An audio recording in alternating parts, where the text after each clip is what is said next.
सत्यनारायण व्रत कथा तीसरा अध्याय। सूत जी बोले, हे श्रेष्ठ मुनियों, अब आगे की कथा कहता हूँ। पहले समय में उल्कामुख नाम का एक बुद्धिमान राजा था। वह सत्यवक्ता और जितेंद्रिय था। प्रतिदिन देव स्थानों पर जाता और निर्धनों को धन देकर उनके कष्ट दूर करता था। उसकी पत्नी कमल के समान मुख वाली और सती साध्वी थी। भद्रशिला नदी के तट पर उन दोनों ने श्री सत्यनारायण भगवान का व्रत किया। उसी समय साधु नाम का एक वैश्य आया। उसके पास व्यापार करने के लिए बहुत सा धन भी था। राजा को व्रत करते देखकर वह विनय के साथ पूछने लगा, हे राजन, भक्ति भाव से पूर्ण होकर आप यह क्या कर रहे हैं? मैं सुनने की इच्छा रखता हूँ, तो आप मुझे भी बताइए। राजा बोले, हे साधु, अपने बंधु बांधवों के साथ पुत्रादि की प्राप्ति के लिए एक महाशक्तिमान श्री सत्यनारायण भगवान का व्रत और पूजन कर रहा हूँ। राजा के वचन सुन साधु आदर से बोले, हे राजन, मुझे इस व्रत का सारा विधान कहिए। आपके कथनानुसार मैं भी इस व्रत को करूँगा। मेरी भी संतान नहीं है और इस व्रत को करने से निश्चित रूप से मुझे संतान की प्राप्ति होगी। राजा से सारा व्रत का विधान सुन व्यापार से निवृत्त हो वह अपने घर गया। साधु वैश्य ने अपनी पत्नी को संतान देने वाले इस व्रत का वर्णन कह सुनाया और कहा कि जब मेरी संतान होगी तब मैं इस व्रत को करूंगा। साधु ने इस तरह के वचन अपनी पत्नी लीलावती से कहे। एक दिन लीलावती पति के साथ आनंदित हो सांसारिक धर्म में परिवर्त होकर सत्यनारायण भगवान की कृपा से गर्भवती हो गई। 10वें महीने में उसके गर्भ से एक सुंदर कन्या ने जन्म लिया। दिनों दिन वह ऐसे बढ़ने लगी जैसे कि शुक्ल पक्ष का चंद्रमा बढ़ता है। माता पिता ने अपनी कन्या का नाम कलावती रखा।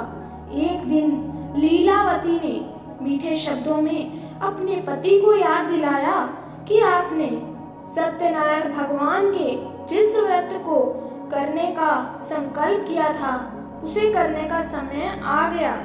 आप इस व्रत को करिए।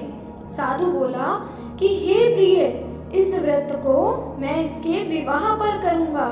इस प्रकार अपनी पत्नी को आश्वासन देकर वह नगर को चला गया। कलावती पिता के घर में रह वृद्धि को प्राप्त हो गई। साधु ने एक बार नगर में अपनी कन्या को सखियों के साथ देखा तो तुरंत ही दूत को बुलाया और कहा कि मेरी कन्या के योग्य वर देख कर आओ। साधु की बात सुनकर दूत कंचन नगर में पहुंचा। वहां देखभाल कर लड़की के सुयोग्य वाणी पुत्र को ले आया। सुयोग्य लड़के को देख साधु ने बंधु बांधवों को बुलाकर अपनी पुत्री का विवाह कर दिया। लेकिन दुर्भाग्य की बात ये कि साधु ने अभी भी श्री सत्यनारायण भगवान का व्रत नहीं किया। इस पर श्री भगवान क्रोधित हो गए और श्राप दिया कि साधु को अत्यधिक दुख मिले। अपने कार्य में कुशल साधु बनिया जमाई को लेकर समुद्र के पास स्थित होकर रत्नासारपुर नगर में गया। वहां जाकर दामाद ससुर दोनों मिलकर चंद्रकेतु राजा के नगर में व्यापार करने लगे। एक दिन भगवान सत्यनारायण की माया से एक चोर राजा का धन चुराकर भाग रहा था। उसने राजा के सिपाहियों को अपना पीछा करते देख चुराया हुआ धन वहां रख दिया जहां साधु अपने जमाई के साथ ठहरा हुआ था। राजा के सिपाहियों ने साधु वैश्य के पास राजा का धन पड़ा देखा तो वह ससुर जमाई दोनों को बांधकर प्रसन्नता से राजा के पास ले गए और कहा कि उन दोनों चोरों को हम पकड़ लाए। आप आगे की कार्यवाही की आज्ञा दें। राजा की आज्ञा से उन दोनों को कठिन कारावास में डाल दिया गया और उनका सारा धन भी उनसे छीन लिया गया। श्री सत्यनारायण भगवान से श्राप से साधु की पत्नी भी बहुत दुखी हुई। घर में जो धन रखा था उसे चोर चुरा ले गए। शारीरिक और मानसिक पीड़ा, भूख प्यास से अति दुखी हो अन्न की चिंता में कलावती के ब्राह्मण के घर गई। वहां उसने श्री सत्यनारायण भगवान का व्रत होते देखा, कथा सुनी, प्रसाद ग्रहण कर रात को घर वापस आई। माता के कलावती से पूछा कि हे पुत्री, अब तक तुम कहाँ थी? तेरे मन में क्या है? कलावती ने अपनी माता से कहा, हे माता, मैंने एक ब्राह्मण के घर में श्री सत्यनारायण भगवान का व्रत देखा है। कन्या के वचन सुन लीलावती भगवान के पूजन की तैयारी करने लगी।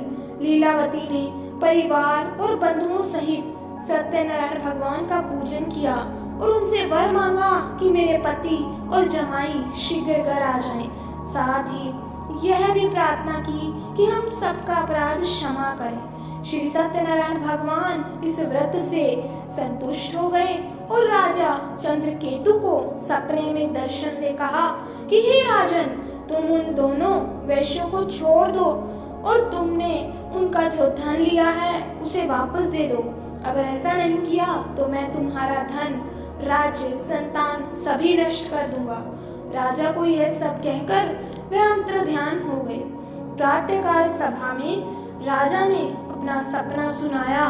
फिर बोले कि बणिक पुत्रों को कैद से मुक्त कर सभा में लाओ। दोनों ने आते ही राजा को प्रणाम किया। राजा मीठी वाणी में बोला, हे महानुभावों, भाग्यवश ऐसा कठिन दुख तुम्हें प्राप्त हुआ है, लेकिन अब तुम्हें कोई भय नहीं है।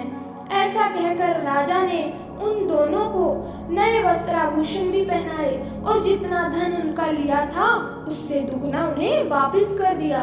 दोनों वेश्य अपने घर को चल दिए। बोलो इति श्री सत्यनारायण व्रत कथा। श्रीमन नारायण नारायण नारायण। जय श्री सत्यनारायण भगवान की जय।